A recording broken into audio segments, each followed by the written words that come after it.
Saudara tim voli putra Jakarta Steenbeen sukses memenangkan set pertama dengan skor 25-21 melawan Jakarta Pertamina Pertamax dalam putaran pertama Pro Liga 2024. Jakarta Steenbeen yang memiliki skuad yang mumpuni tampil impresif sejak awal pertandingan. Mereka berhasil menutup set pertama dengan kemenangan unggul 1-0 atas Jakarta Pertamina Pertamax yang berlangsung di Gor Among Rogo, Yogyakarta pada Minggu 27 April. Set pertama dimulai dengan Jakarta Pertamina Pertamax mencetak 2 poin secara berturut-turut, menunjukkan performa yang menjanjikan, namun golongan yang dipimpin oleh Rifan Nurmulki dan Doni Haryono berhasil menyamakan kedudukan menjadi 2-2. Pertandingan berlanjut dengan persaingan ketat di antara kedua tim di mana mereka saling berbalas poin.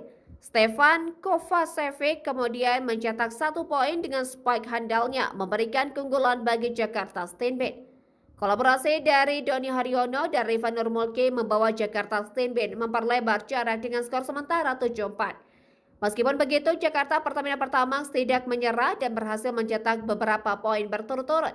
Ketika Jakarta Steenbeen memimpin 8-6, Jakarta Pertamina Pertamax memutuskan untuk mengambil timeout, mencoba mencari cara untuk mengejar ketertinggalan mereka.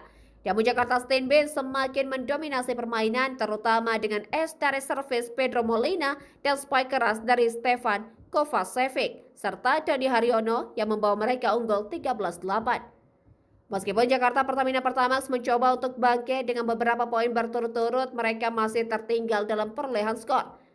Kedatangan Hayun Muhammad untuk Jakarta Pertamina Pertamax memberikan dampak positif dengan mencetak beberapa poin, tetapi Jakarta Steenbeen berhasil mempertahankan keunggulan mereka.